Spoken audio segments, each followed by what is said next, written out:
Assalamualaikum warahmatullahi wabarakatuh. Alhamdulillahilladzi kasani hada warzaqanihi min ghairi haulin minni wala quwwah. Ashhadu an la ilaha illallah wa ashhadu anna Muhammadan abduhu wa rasuluhu syahadata sidqin wal haqq. Yaqulu tabaraka wa ta'ala fi kitabil aziz. A'udzu billahi minasy syaithanir rajim. Bismillahirrahmanirrahim. Wa khalaqna kulla syai'in zawjaini la'allakum tadhakkarun. Wa qala Mustafa sallallahu alaihi wasallam fi hadis asy-syarif, idza tazawwaja al-'abdu faqad istakmala nisfad din falyattaqillaha fi nisfil baqi. Allahumma arhamna bil Qur'an. Hadratul muhtarimin, para alim ulama, para asatidzah, tokoh masyarakat, sesepuh bini sepuh dusun Kalimalang yang saya hormati, Bapak Kepala Desa beserta jajarannya, yang saya hormati hadirin undangan, bapak-bapak, saudara-saudara, tidak lupa yang berbahagia Sohibul Bait Ibu Haja Saropa, dan tidak lupa pula yang sangat berbahagia kemanten berdua Ananda Firman dan Mbak Siti Fadilah. Alhamdulillah, pada kesempatan malam yang berbahagia ini, dengan memanjatkan rasa puji syukur kita kepada Allah Subhanahu wa Ta'ala, kita bisa berkumpul di tempat majelis ini, satu dalam rangka menghadiri undangan Ibu Haja Saropa, yang kedua mendoakan anaknya yang kemarin telah melangsungkan akad nikah. Alhamdulillah lancar tanpa ada halangan suatu apapun. Shalawat serta salam mudah-mudahan tetap tercurah kepada junjungan kita Nabi besar Muhammad sallallahu alaihi wasallam beserta sahabat dan keluarganya serta orang-orang yang mengikutinya ila yaumil qiyamah.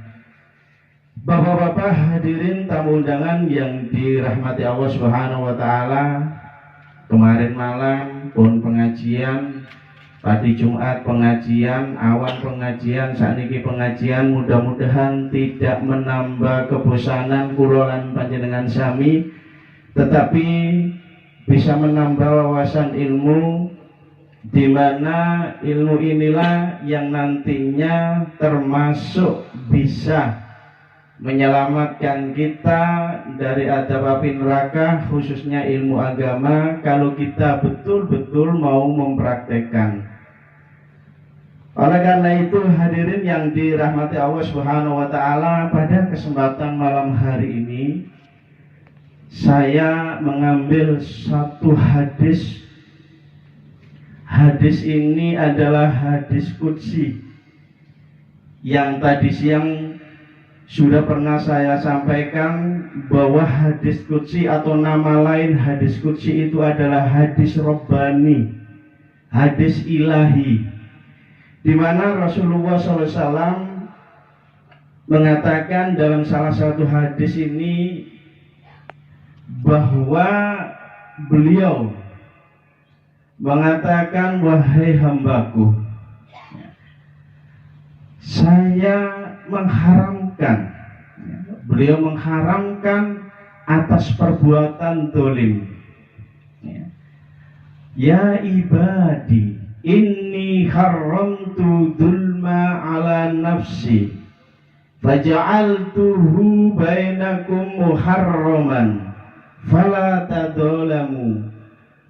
Berangkat dari hadis qudsi ini bahwa kita nanti membahas 4 pembahasan. Yang pertama, tentu ini kaitannya dengan dolim, apa itu dolim. Yang kedua, anwa'ud dolim, macam-macam dolim.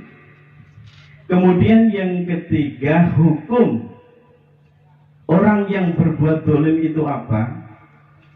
Baru nanti kita akan membahas bagaimana ketika suami itu berbuat dolim kepada istri.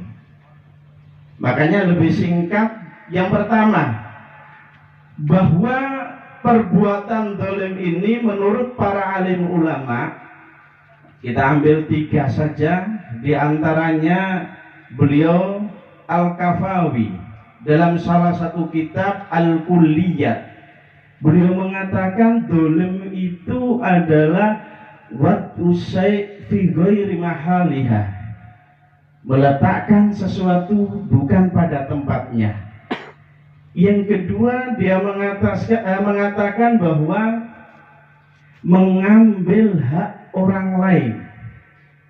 Dan yang ketiga, beliau mengatakan mereka yang menerjang batas-batas Allah Subhanahu wa Ta'ala, artinya dia keluar daripada syariat Islam. Sedangkan menurut Al-Jurjani dalam salah satu kitab At-Ta'rifat, beliau mengatakan yang pertama, dolim itu meletakkan sesuatu bukan pada tempatnya. Dan yang kedua, mengambil hak orang lain. Kemudian yang ketiga adalah mereka yang keluar dari kebenaran kemudian masuk kepada bentuk kesesatan. Dan yang terakhir adalah keluar dari batas-batas Islam, artinya melampaui batas. Sedangkan menurut Al-Jurjani dalam salah satu kitab Syarah Riyadhus Shalihin, yang nanti ini akan kita pakai dan kita jelaskan, bahwa dolim adalah meninggalkan kewajiban yang telah diperintahkan oleh Allah Subhanahu wa Ta'ala, kemudian mengerjakan apa yang telah dilarang oleh Allah Subhanahu wa Ta'ala. Ini baru pengertian. Kemudian yang kedua, apa bentuk macam-macam kedoliman dari hadis qudsi di atas, maka bahwa kedoliman itu atau macamnya itu ada 3. Dalam hadis tadi dikatakan, ya ibadiyah inni haramtu dzulma ala nafsi. Kata Allah Subhanahu wa Ta'ala dan Rasulullah SAW bersabda, berarti dolim yang pertama adalah dolim kepada Allah Subhanahu wa Ta'ala. Bentuknya apa? Kalau dia ini sudah keluar daripada syariat Islam, agama Islam, maka kita ambil satu contoh, bentuknya adalah syirik. Jelas dikatakan di dalam Al-Quran, surat Luqman ayat yang ke-13, ya bunayya la tusyrik billah inna syirka ladulmun adim. Tidak boleh berbuat syirik, karena perbuatan syirik itu adalah kedoliman yang sangat besar. Makanya ketika orang itu berbuat dolim kepada Allah Subhanahu wa Ta'ala, lah bagaimana untuk bertobat? Maka dia harus mentauhidkan Allah Subhanahu wa Ta'ala. Tidak boleh dibawa main-main. Saya tak berbuat syirik aja, nanti saya minta maaf kepada Allah Subhanahu wa Ta'ala, diampun, besok berbuat lagi. Ini namanya mempermainkan Allah Subhanahu wa Ta'ala. Yang kedua, dolim kepada manusia. Ini yang agak berat. Makanya dikatakan faja'altuhu, ya, muharraman, ini ya, aku jadikan kepada kalian semuanya ini bahwa perbuatan dolim adalah perbuatan haram. Berbuat dolim kepada sesama manusia ini tidak bisa kemudian kita minta maaf, memohon Allah Subhanahu wa Ta'ala untuk dimaafkan, tidak bisa. Pintu maaf Allah Subhanahu wa Ta'ala tidak akan terbuka sampai orang yang didolimi itu memaafkan dan meridhoinya. Mboten saged jenengan umroh, jenengan haji, muter teng Ka'bah tawaf, ya Allah ampunilah dosa-dosaku karena aku menyakiti tetanggaku, mboten saged. Harus minta maaf kepada orang yang didolimi dulu. Jenengan mengambil hak orang lain, kemudian belum minta maaf kepada orang tersebut, tapi sampai berdoa di masjid, sholat 5 waktu, ya Allah ampunilah dosaku, tetap mboten saged. Minta maaf dulu kepada orang yang didolimi. Makanya di sini ada satu hadis tentang bangkrut, tentang orang yang pailit. Hadis tersebut di mana Rasulullah SAW bersabda, "Manil muflis?" Siapa orang yang bangkrut? Faqala, ya, dikatakan bahwa al-muflisu fina la dirhamun wala mataun. Loh, orang yang bangkrut itu kan bukankah orang yang tidak mempunyai dirham, nggak punya uang, nggak punya apa-apa? Faqala, maka Rasulullah mengatakan bukan. Orang yang bangkrut itu adalah al-muflisu, ya. Huwa min ummati ya'ti yaumal qiyamati bis-sholat was-shaum waz-zakat summa qad satama hadha wa khadafa hadha wa aqlal mala hadha wa safaka dammun wa daraba hadha. Orang yang bangkrut itu adalah mereka ini dari umatku yang datang nanti pada hari kiamat. Dia ini sholatnya rajin, puasanya rajin, zakatnya rajin, tapi bersamaan dengan itu dia membawa dosa. Coba jenengan, iki sholatnya rajin, puasanya rajin, sembarangnya rajin, tapi kok nggak dosa? Dosanya apa? Makanya sana dikatakan dosa. Dia ini menyakiti tetangganya, memfitnah tetangganya, mengambil harta orang lain yang bukan miliknya, bahkan menumpahkan darah, memukul. Sholatnya rajin, puasanya rajin, zakatnya rajin, tapi dia menyakiti tetangganya. Nah, orang yang semacam ini nanti tidak akan mendapatkan kunci untuk masuk surga. Makanya di dalam lanjutan hadis tersebut, kalau seandainya dia belum minta maaf, maka kebaikan yang ada pada orang yang mendolimi tadi itu akan diberikan kepada orang yang didolimi. Nah, ini mboten cukup. Kejelekan orang yang didolimi dikasihkan kepada orang yang mendolimi. Mboten kantuk napa-napa. Nah, bagaimana caranya? Ya, kita minta maaf kepada orang yang bersangkutan tersebut atau orang yang didolimi. Yang ketiga, dolim pada diri sendiri. Makanya pada hadis tersebut, fala tadzalamu, jangan kalian saling mendolimi. Mendolimi diri sendiri niku kayak nopo? Maka dikatakan di dalam surat Al-Quran, "Tsumma awrasna kitabal ladzina istafaina min ibadina faminhum dzalimun linafsi." Kemudian aku wariskan kitab-kitab ini kepada orang-orang pilihan, tapi di antara mereka ini ada yang mendolimi dirinya sendiri. Ulah coba nih contoh si puji mawon. Jenengan ketika malam hari kemudian begadang yang tidak ada manfaatnya sampai larut malam, kemudian meninggalkan sholat subuh, ini dolim pada dirinya sendiri. Akhirnya wonten sing tanglet, "Pak, rokokan iku dolim ta enggak?" Jenengan jawab, rokokan iku dolim kepada diri sendiri ta mboten? Saya sampaikan ini bukan berarti kemudian iya enak sampai mboten rokokan, mboten. Tapi termasuk ngapunten bagi ahli hisab rokok, bahwa orang yang merokok itu termasuk mendzalimi dirinya sendiri. Mohon maaf yang merokok. Kemudian yang ketiga, sekarang hukum orang berbuat zalim.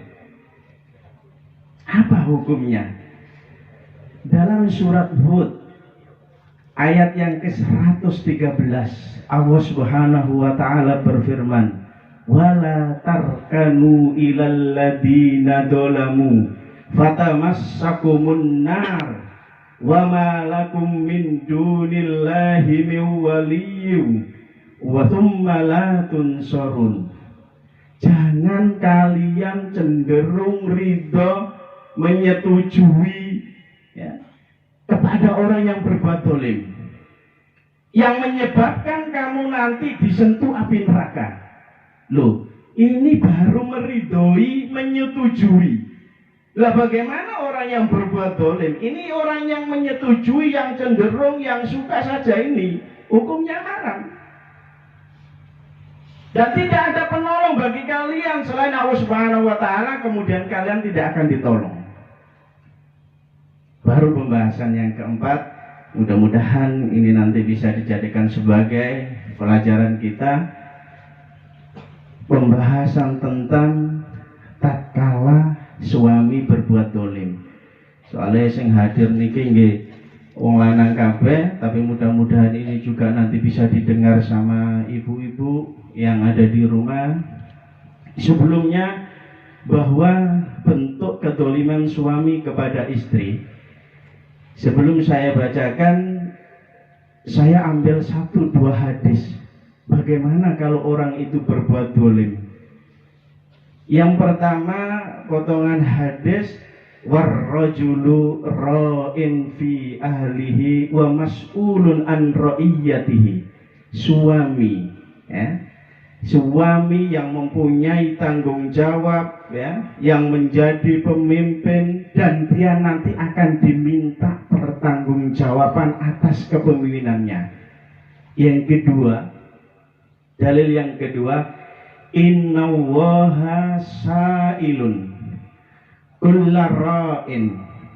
Sesungguhnya Allah Subhanahu wa taala akan memberikan pertanyaan, akan menanyai setiap orang yang mempunyai tanggung jawab. Amma istar'ahu ahafidun dalika am dayyi'un. Apakah ketika dia menjadi pemimpin rumah tangga, pemimpin desa, pemimpin apa saja, dia bisa menjaga enggak? Atau jangan-jangan dia ini kemudian menyengsarakan. Semua yas'alu rajulu ila ahli baiti. Kemudian nanti laki-laki ini, pemimpin ini atau suami ini nanti akan ditanya oleh Allah Subhanahu wa taala tentang kepemimpinannya di yaumil qiyamah. Tanggung jawab besar.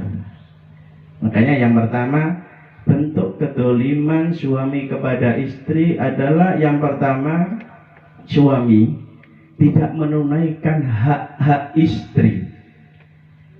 Niko nate kula sampaikan, tapi niki berbeda lagi. Apa sebenarnya haknya tersebut? Dan apa ancamannya kalau seandainya suami ini kemudian tidak memenuhi haknya istri? Rasulullah SAW bersabda dalam salah satu hadis yang agak panjang. Beliau Rasulullah mengatakan, ayyuma rajulin, laki-laki mana saja, idza tajawwajat imra'atan, ketika dia menikah, ya tentu menikah dengan perempuan, ya. Waktu itu ketika dia menikah dengan perempuan, kemudian lanjutannya alama qala minal mahri au kasura, baik itu dengan mahar yang sedikit ataupun banyak, ya. Kemudian dalam hatinya ini, ya, dalam hatinya ini tidak ada keinginan ayyuk tia, ya, ilaiha haqqoha. Tidak pernah ada keinginan dalam hatinya atau dia ini tidak memenuhi haknya istri. Famata, Walam yu'addi ilayha haqqa. Kemudian laki-laki atau suami ini meninggal, belum menafkahi istrinya, meninggal dan menipu, laqiyallahu yaumal qiyamati wa huwa zanin. Dia berjumpa dengan Allah Subhanahu wa taala seperti penzina. Jadi ini haknya belum ditunaikan kepada istrinya, kemudian tidak ada niatan itu, matinya itu seperti mati penzina. Nah dari sini maka akan kita sampaikan salah satu atau di antara hak daripada istri, dan ini adalah kewajiban suami. Kalau ini tidak dipenuhi maka suami tersebut termasuk yang dolim. Allah Subhanahu wa taala berfirman dalam surat Al-Baqarah ayat 233, wa 'alal mauludu lahu rizquhunna wa kiswatuhunna. Dan bagi suami-suami ya, atau laki-laki, dia ini berhak, dia ini harus memberikan rezeki dan pakaian kepada keluarganya atau istri dan anaknya. Satu. Yang kedua, dalam firman Allah Subhanahu wa taala pada surat At-Tolak ayat yang ke-6 ya, beliau Rasulullah SAW dan Allah Subhanahu wa taala juga mengingatkan kepada kita pada ayat tersebut. Allah Subhanahu wa taala berfirman, dan berilah tempat tinggal haitsu sakantum min wujidkum wa askinu, ya, disuruh ngasih tempat tinggal. Yang kedua, kemudian hadis Rasulullah SAW ya, dikatakan kalau kalian makan maka berilah makan istri kamu. Wataksuaha idak tasaita. Kalau kamu berpakaian, berilah pakaian kepada istri kalian. Berarti haknya suami, haknya istri tiga. Di antaranya satu, beri makan. Yo makan, yo minum. Ya termasuk yang kaitannya dengan urusan makan. Yo kompor, pemana iku nek kaitane mangan yo rice cooker dan seterusnya. Pakaian juga ya, termasuk yang kaitannya dengan pakaian, misalnya mesin cuci, setrika dan lain-lain sebagainya. Kalau kita tidak bisa penuhi hal semacam ini, padahal dia ini mampu, maka termasuk kita ini suami yang dolim. Dan yang terakhir adalah tempat tinggal rumah. Ulama sepakat kalau ini boleh, kalau tidak mampu maka boleh dikontrakno, dikosno sementara ikut mertua. Istri harus sabar. Makanya oleh karena itu jamaah yang dirahmati Allah Subhanahu wa taala, ini sangat penting. Makanya ketika suami mampu kemudian tidak menepati janji-janjinya, maka dia termasuk dolim ya. Lah bagaimana dengan suami yang mampu? Ini mampu, segalanya punya, tetapi laki-lakinya, suaminya ini pelit, medit, kikir, tapi ini ambek konco-koncone royal, ambek bojone cengit. Ini pun terjadi pada zaman Rasulullah sallallahu alaihi wasallam. Ono sahabat sing cengit iki nggih wonten. Namanya Abu Sufyan. Dalam satu riwayat diceritakan ketika Aisyah radhiyallahu anha melihat Hindun bin Utbah. Hindun ini meskipun dia dahulunya ini adalah termasuk yang menyuruh Wahsy untuk membunuh Hamzah, dan kemudian Hindun ini memakan jantungnya. Karena Hindun ini marah betul. Pada waktu perang Badar, pamannya seluruh anggotanya banyak dibunuh sama Hamzah. Sehingga pada waktu perang Uhud, dia menyuruh khusus untuk mengincar Hamzah. Lah, Hindun ini pernah mendatangi Rasulullah Sallallahu Alaihi Wasallam. Ya. Ini cerita wong lanang soge mampu tapi cengit. Abu Sufyan. Tapi teng Kalimalang mboten wonten, luman sedanten. Insyaallah. Lah, beliau Hinton ini mengadu kepada Rasulullah, ya Rasulullah, Abu Sufyan ini cewengit. Duwe aku gak dimei, padahal ini untuk kebutuhan primer, artinya kebutuhan yang pokok nggih, mboten sekunder. Gak dikasih. Loh kenapa begitu? Singkat cerita, pada suatu ketika saya ambil uangnya. Maka berdosakah saya ya Rasulullah? Niki sing bojone sing ten griya sing wedok ya. Ini ada dasarnya, boleh. Jadi Mbak Fadila muga-muga nggih Mas Firman mboten termasuk ini kok nggih kriteria kaya Abi Sufyan niki ya. Boleh. Maka Rasulullah, berdosakah aku sebagai istri mengambil uang suamiku tanpa izin? Jawab Rasulullah, boleh. Sekedar untuk kebutuhan yang pokok, untuk makan, anak dan keluarga. Selain itu mboten asal. Makanya ketika Abu Sufyan itu tanya, loh kenapa ini uang kok sering tidak ada? Ya saya mengambil. Kenapa kamu ambil? Nah sampean cengit kok, kita jepit.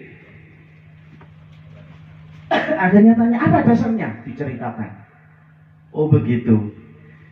Ini makanya beda dengan begini. Kalau seandainya suaminya itu lumas, segala apa yang diminta istrinya dikasih, semuanya dikasih ya, dijanjikan sabar nanti dulu, ternyata ATM juga diembat. Yang jenengan cepat-cepat ganti mawon bojo. Tapi mudah-mudahan hal semacam ini tidak terjadi kepada kita. Makanya ada satu doa, di mana doa ini baik untuk yang laki-laki, terkadang wong lanang niku mekek polahe bojone termasuk mempunyai sifat antagonis, jahat, sampai kuru, rambutnya putih kabeh dan sebagainya, itu wonten dungane. Dan ini pun diajarkan oleh Rasulullah SAW. Allahumma inni a'udzubika min zaujatin tusayyibuni qoblal masjid. Ya Allah, jauhkan aku dari istri yang menjadikan aku ini mestinya belum waktunya beruban itu jadi beruban semuanya.